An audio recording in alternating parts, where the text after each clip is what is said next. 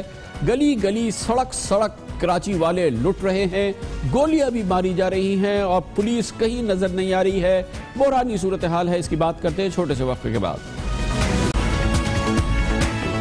کراچی میں کوئی دن ایسا نہیں آتا کہ کہا جائے کہ کمی آ رہی ہے اسٹریٹ کرائمز میں، لیکن سیزنز آتے ہیں اور یہ کراچی کا وہ سیزن ہے جب اسٹریٹ کرائم کی ایک آندھی چل رہی ہے، ایک طوفان آیا ہوا ہے۔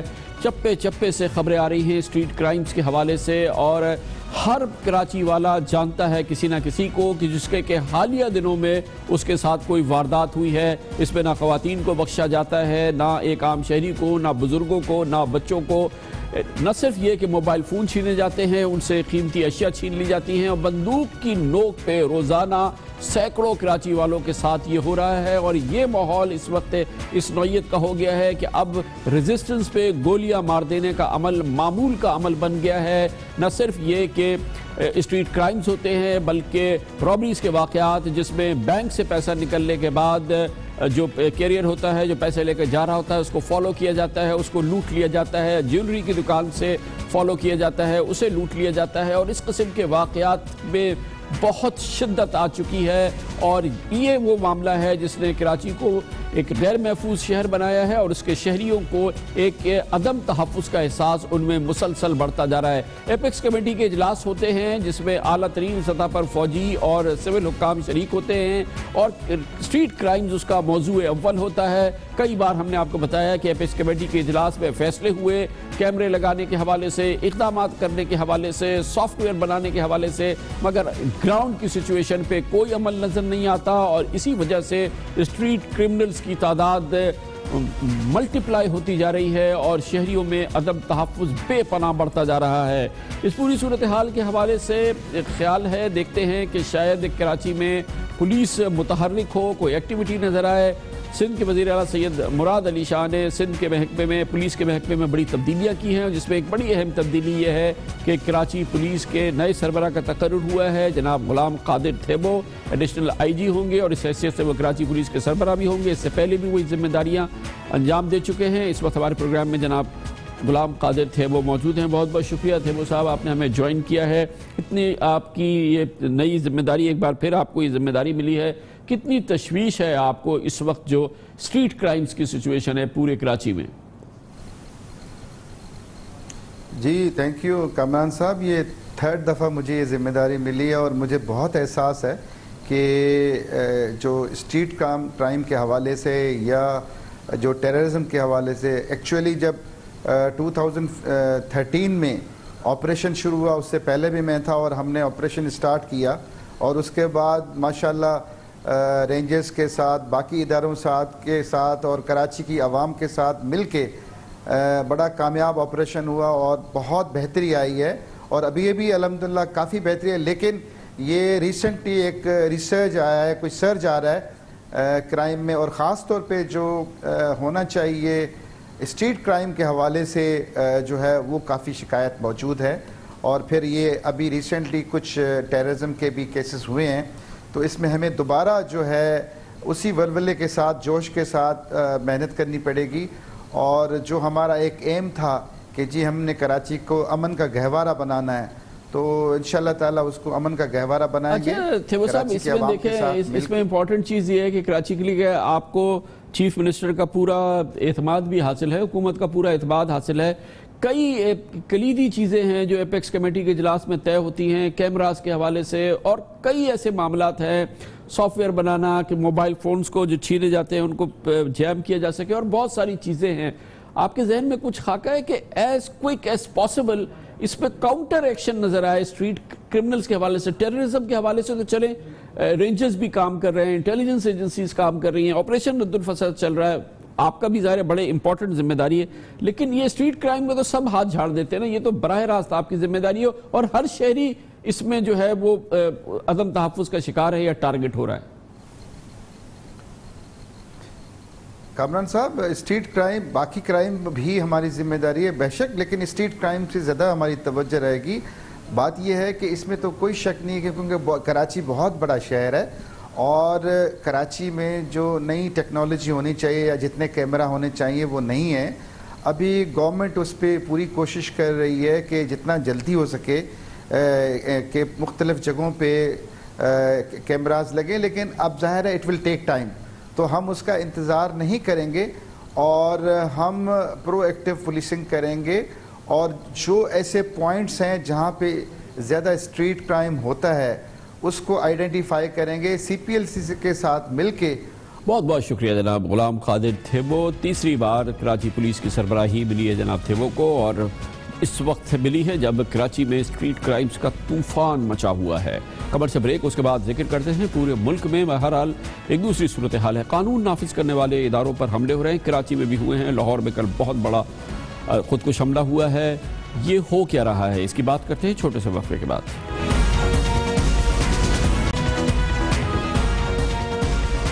پاناما کیس کی گرما گرمی میں قوم کی فوکس اس کیس کے حوالے سے ہی محدود ہے، اس پہ فوکس برقرار ہے، لیکن پاکستان کے کونے کونے میں دہشت گردی کے واقعات ہو رہے ہیں اور خاص طور پہ قانون نافذ کرنے والے اداروں کے اہلکاروں کو نشانہ بنایا جا رہا ہے، اور ایک بڑی کیمپین ہے جو پورے پاکستان میں جاری ہے۔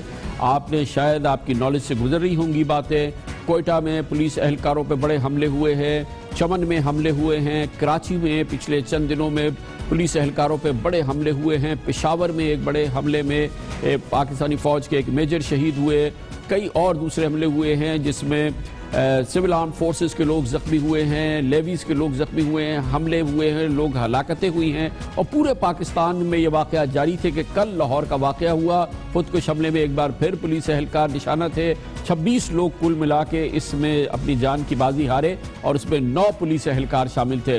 گویا کہ پورے پاکستان میں شدید دباؤ ہے قانون نافذ کرنے والے اداروں پر اور دہشت گردی کے خلاف جاری آپریشن رد الفساد پر۔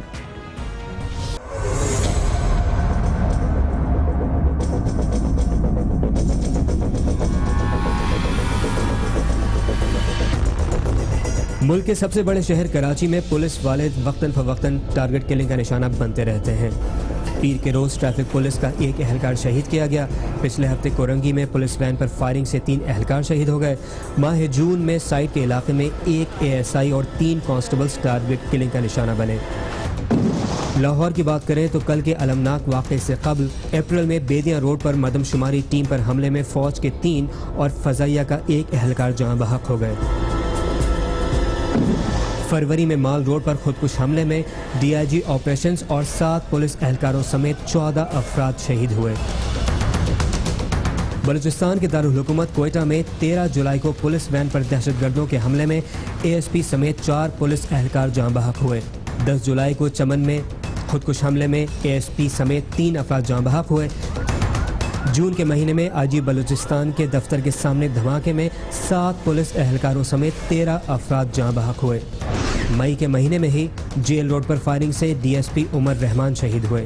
اسی طرح حیات آباد پشاور میں 17 جولائی کو FC وین پر خودکش دھماکے میں کیپٹن جمال شیروان شہید ہو گئے۔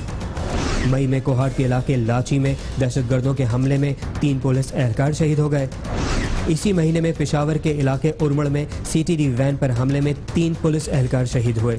مارچ میں شب قدر کے علاقے میں FC سینٹر پر حملے میں 1 سیکیورٹی اہلکار شہید ہوا، جبکہ فروری میں ڈیرہ اسماعیل خان میں پولیس وین پر حملے میں 4 پولیس اہلکار شہید ہوئے۔ اس پورے ماحول میں کل کے لاہور کے واقعے کے بعد chief of army staff general Qamar Javed Bajwa Lahore پہنچے، جہاں انہوں نے کور ہیڈ کوارٹرز میں لا اینڈ آرڈر کی سچویشن کا جائزہ لیا اور اس کے علاوہ لاہور کے جنرل ہاسپٹل میں زخمیوں کی عیادت بھی کی۔ آج کے اجلاس کے بعد جنرل قمر جاوید باجوہ نے کہا کہ فوج اور قوم پورے عزم کے ساتھ دہشت گردوں سے مل کر لڑ رہے ہیں۔ دشمن ملکوں کی ایجنسیاں دہشت گردی کو بطور پالیسی استعمال کرنے میں ملوث ہیں۔ کابل اور لاہور دھماکے بتاتے ہیں کہ افغانستان اور پاکستان دونوں دہشت گردی کا شکار ہیں۔ پاکستان کے کونے کونوں میں دہشت گرد حملے اور خاص طور پہ جو لا انفورسنگ ایجنسیز کو نشانہ بنایا جا رہا ہے، یہ اس وقت ہے جب پاکستان دہشت گردی کی اب بھرپور جنگ پچھلے 10 سال سے کم از کم براہ راست جنگ لڑ رہا ہے۔ اس پوری صورتحال پہ بات کرتے ہیں اور اس کے لیے ہمارے ساتھ موجود ہیں سابق انسپیکٹر جنرل پولیس پنجاب جناب شوکت جاوید۔ بہت بہت شکریہ شوکت جاوید صاحب۔ ایک شہری بہرحال پوچھتا ہے کہ ہم پچھلے 10-15 سال سے یہ براہ راست جنگ لڑ رہے ہیں، ہماری افواج لڑ رہی ہیں، ہماری ساری پولیس لڑ رہی ہے، انٹیلیجنس ایجنسیز لڑ رہی ہیں، لیکن آج بھی اگر ہم دیکھیں 10ویں سال کے اس مہینے میں مسلسل دہشت گرد حملے ہو رہے ہیں، مسلسل دہشت گرد جو ہیں ان کی سپلائی کم نہیں ہو رہی، اور وہ اب چن چن کے قانون نافذ کرنے والے اداروں کو نشانہ بنا رہے ہیں۔ کہیں ہماری حکمت عملی میں کمی ہے، کہیں چوک ہو رہی ہے ہم سے؟ جی کامران صاحب، بات یہ ہے کہ آپ کی حکمت عملی کوئی ہے؟ میرا تو پہلا سوال یہ ہے۔ آج سے چند مہینے پہلے لاہور میں اسی طرح کا ایک روح فرسا واقعہ ہوا فیصل چوک پہ، تو مجھے یاد ہے آپ نے مجھے اپنے پروگرام میں لیا اور میں نے کچھ چیزوں کی نشاندہی کی کہ جن چیزوں کا فقدان ہے۔ افسوس کے ساتھ مجھے کہنا پڑتا ہے کہ آج اتنے مہینے گزرنے کے بعد بھی حالات وہیں پر ہیں اور اس میں کسی چیز میں کوئی امپرومنٹ نہیں کی گئی۔ آپ نے اداروں کا نام لیا، فوج کا، پیراملٹری کا، پولیس کا، یہ ادارے اپنے اپنے کام کر رہے ہیں اور ان کے ذمے جو چیزیں لگائی جاتی ہیں یہ ان پر عمل درآمد کرتے ہیں۔ فوج نے دہشت گردوں کو سوات سے نکال دیا، خیبر سے نکال دیا، جنوبی وزیرستان سے نکال دیا، ان کے کلا کما کر دیا شمالی وزیرستان سے۔